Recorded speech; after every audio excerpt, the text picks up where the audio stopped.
الحمدللہ رب العالمین والصلاة والسلام علی سید الانبیاء والمرسلین اما بعد فاعوذ باللہ من الشیطان الرجیم بسم اللہ الرحمن الرحیم لبیک لبیک لبیک یا رسول اللہ صلی اللہ علیہ وسلم۔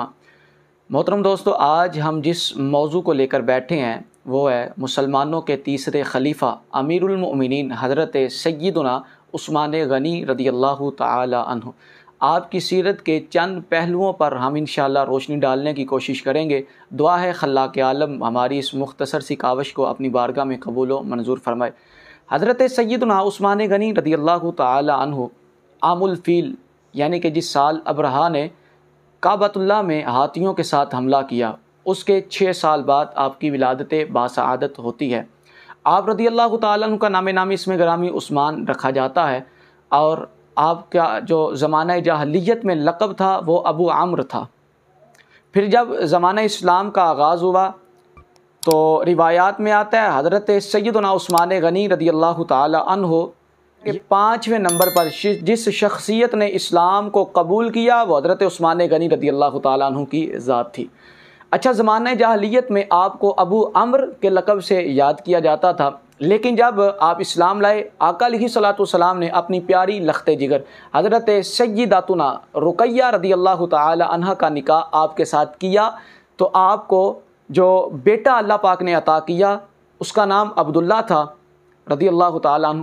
تو آپ کے اس بیٹے کی مناسبت سے، اس بیٹے کی وجہ سے آپ کا لقب پھر ابو عبداللہ پر گیا۔ اچھا، حضرت عثمان غنی رضی اللہ تعالیٰ عنہ خود فرماتے ہیں، نہ میں نے زمانہ جاہلیت میں نہ اسلام لانے کے بعد کبھی جھوٹ بولا، نہ کبھی زنا کیا، نہ کبھی بتوں کی پوجا کی، نہ ہی شراب پی۔ یعنی کہ عثمان غنی رضی اللہ تعالیٰ عنہ زمانہ جاہلیت میں بھی بالکل پاک صاف تھے، اور زمانہ اسلام کے بعد جب اسلام لے آئے پھر بھی آپ کو اللہ نے ہر قسم کے عیب سے، ہر قسم کے گناہ سے محفوظ رکھا۔ حضرت عثمان غنی رضی اللہ تعالی عنہ نے جب بھی اسلام کو ضرورت پڑی، آپ رضی اللہ تعالی عنہ نے بڑھ چڑھ کر موقع اس میں لیا۔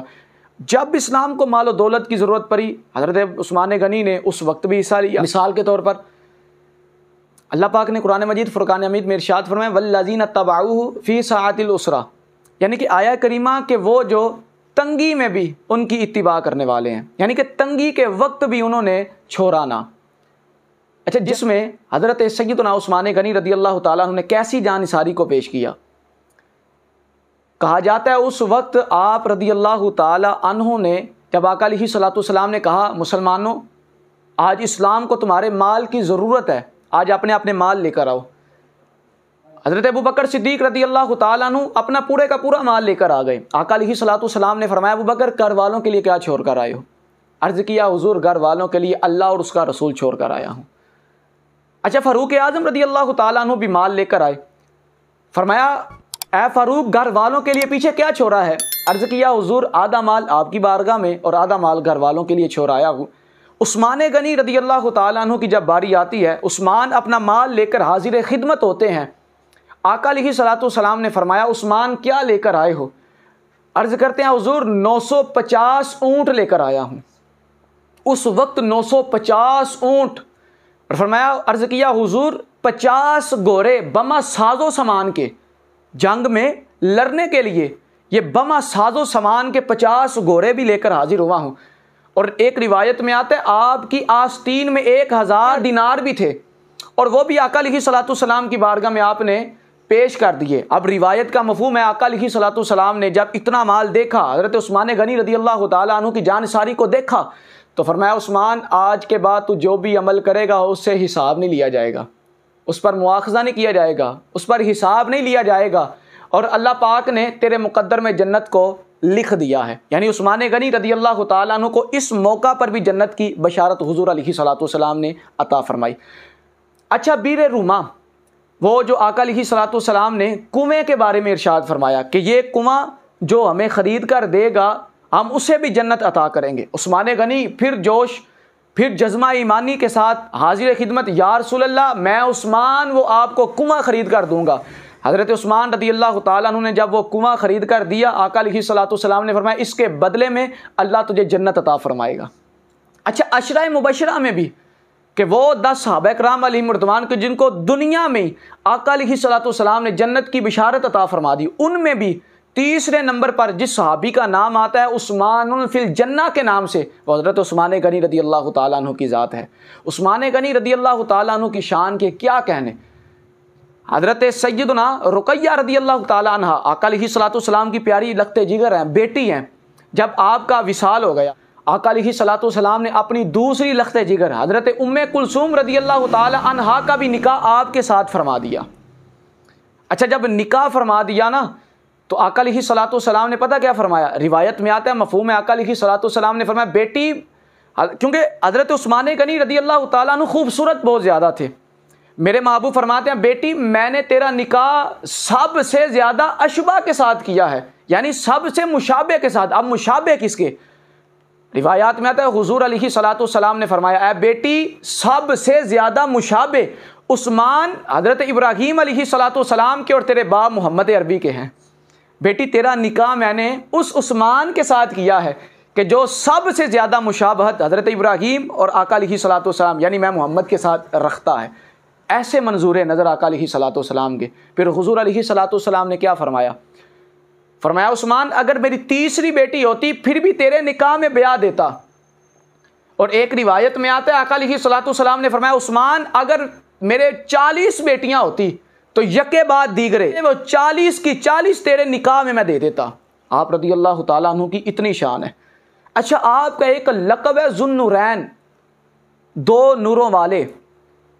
آپ کو ذو النورین کیوں کہا جاتا ہے؟ اب ذرا اس پر تھوڑی سی توجہ کیجیے گا۔ ایک جو اس کی وجہ مشہور ہے وہی میں آپ کے گوشوار کرتا ہوں۔ ہمارے سامعین بھی سن رہے ہیں، ناظرین بھی سن رہے ہیں، حاضرین بھی سن رہے ہیں۔ آقا علیہ الصلوۃ والسلام نے یہ جو آپ کو لقب ملا ذو النورین کا، آقا علیہ الصلوۃ والسلام نے اپنی 2 صاحبزادیوں کا نکاح آپ رضی اللہ تعالی عنہ کے ساتھ کیا۔ اچھا، روایات میں آتا ہے ذو النورین لقب کی وجہ یہ تھی حضرت آدم علیہ الصلوۃ والسلام سے لے کر آخری نبی میرے اور آپ کے نبی علیہ الصلوۃ والسلام ہے۔ حضور کے بعد کوئی نبی نہیں آئے گا۔ آقا علیہ الصلوۃ والسلام پر نبوت کا دروازہ بند ہو گیا۔ آقا علیہ الصلوۃ والسلام آخری نبی ہیں۔ فرمایا حضرت آدم علیہ الصلوۃ والسلام سے لے کر آخری نبی حضرت محمد عربی صلی اللہ علیہ وسلم تک کسی نبی کی 2 بیٹیوں کے ساتھ کسی بندے نے نکاح نہ کیا۔ وہ ایک یہی حضرت عثمان غنی تھے جس نے کسی نبی کی 2 بیٹیوں کے ساتھ نکاح فرمایا، جس کی وجہ سے آپ کو ذو النورین کا لقب ملا، یعنی 2 نوروں والے۔ تو آپ تھوڑا سا توجہ کیجئے گا، 2 نوروں والے کیوں کہا گیا؟ کہ حضرت عثمان غنی رضی اللہ تعالیٰ عنہ کا نکاح آقا علیہ الصلوۃ والسلام کی 2 صاحبزادیوں کے ساتھ کیا گیا، یعنی کہ دونوں صاحبزادیاں بھی نور، دونوں صاحبزادیوں کی وجہ سے آپ کو 2 نوروں والے کہا گیا۔ تو جس کی بیٹیاں نور ہیں کیا وہ نبی نور بن کر نہیں آیا ہے؟ اللہ نے اس نبی کو کیسا نور عطا فرمایا ہوگا، اللہ نے اس نبی کو کیسے نور سے بنایا ہوگا۔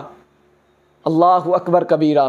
اعلیٰ حضرت علیہ رحمہ فرماتے ہیں نا تیری نسل پاک میں ہے بچہ بچہ نور کا، تو ہے عین نور سب گھرانہ نور کا۔ ہو مبارک تم کو ذو النورین جورا نور کا۔ حضرت عثمان غنی رضی اللہ تعالی عنہ کو ذو النورین لقب ملا۔ اچھا، آقا علیہ آپ یہ روایت سنیں گے نا یقین مانے آپ کو مزہ آئے گا۔ کچھ لوگ وہ ہیں جو حضرت عثمان غنی رضی اللہ تعالیٰ عنہ کے ساتھ بغض رکھتے ہیں۔ اچھا، حضور علیہ الصلوۃ والسلام کے صحابہ کے ساتھ بغض رکھنا آقا علیہ الصلوۃ والسلام کی روایت کا مفہوم ہے۔ فرمایا میرے صحابہ کے معاملے میں اللہ سے ڈرتے رہنا۔ اب جو بغض رکھتے ہیں وہ سوچے ان کا انجام کیا ہوگا، کیا انجام ہوگا ان کا۔ لیکن جو محبت رکھتے ہیں، ہم تو عشاق ہیں نا، ہم تو صحابہ کرام علیہم رضوان کے ساتھ محبت رکھتے ہیں۔ آقا علیہ الصلوۃ والسلام فرماتے ہیں میرے عثمان کی شفاعت سے کل قیامت کے دن اللہ 70,000 ایسے بندوں کی بخشش فرمائے گا۔ اللہ 70,000 ایسے بندوں کو بخش دے گا جن پر جہنم واجب ہو چکی تھی۔ جن 70,000 بندوں کو جہنم میں جانے کا آرڈر مل گیا تھا، جہنم واجب، فرمایا میرا عثمان ان 70,000 لوگوں کی بخشش کرے گا۔ تو یار سوچئے تو صحیح، ہم عثمان غنی رضی اللہ تعالیٰ عنہ کے ساتھ محبت رکھتے ہیں، کیا عثمان غنی کل محشر کے دن ہمیں ساتھ لے کر جنت میں نہیں جائیں گے؟ ہم تو ہر صحابی کے ساتھ پیار کرنے والے ہیں نا، ہر صحابی کے ساتھ ہم محبت رکھنے والے ہیں۔ کیوں حضور علیہ الصلوۃ والسلام نے فرمایا الصحابی کالنجوم فبأیہم اقتدیتم اہتدیتم، او کما قال علیہ الصلوۃ والسلام۔ حضور علیہ الصلوۃ والسلام فرماتے ہیں میرے صحابہ ستاروں کی مانند ہیں، فبأیہم اقتدیتم، تم جس کی اقتداء کرو گے، تم جس کے پیچھے چلو گے، اہتدیتم، تم ہدایت پا جاؤ گے۔ جن صحابہ کے پیچھے چلنے سے ہم ہدایت پانے والے ہیں، آج لوگ انہی صحابہ علیہم رضوان کی شان میں گستاخیاں کرتے ہیں، زبان درازیاں کرتے ہیں، بھونکتے ہیں۔ دعا کریں خلاق عالم ہمیں محشر کے دن تک، جب تک زندہ ہے، زندگی کی یہ مالا سانسوں کی ٹوٹی نہیں ابھی تک، جب تک زندگی باقی، اللہ ہمیں صحابہ کرام علیہم رضوان، آل رسول، آقا علیہ الصلوۃ والسلام، آقا علیہ الصلوۃ والسلام کے ہر رشتے کا ادب و احترام کرتے رہنے کی توفیق عطا فرمائے۔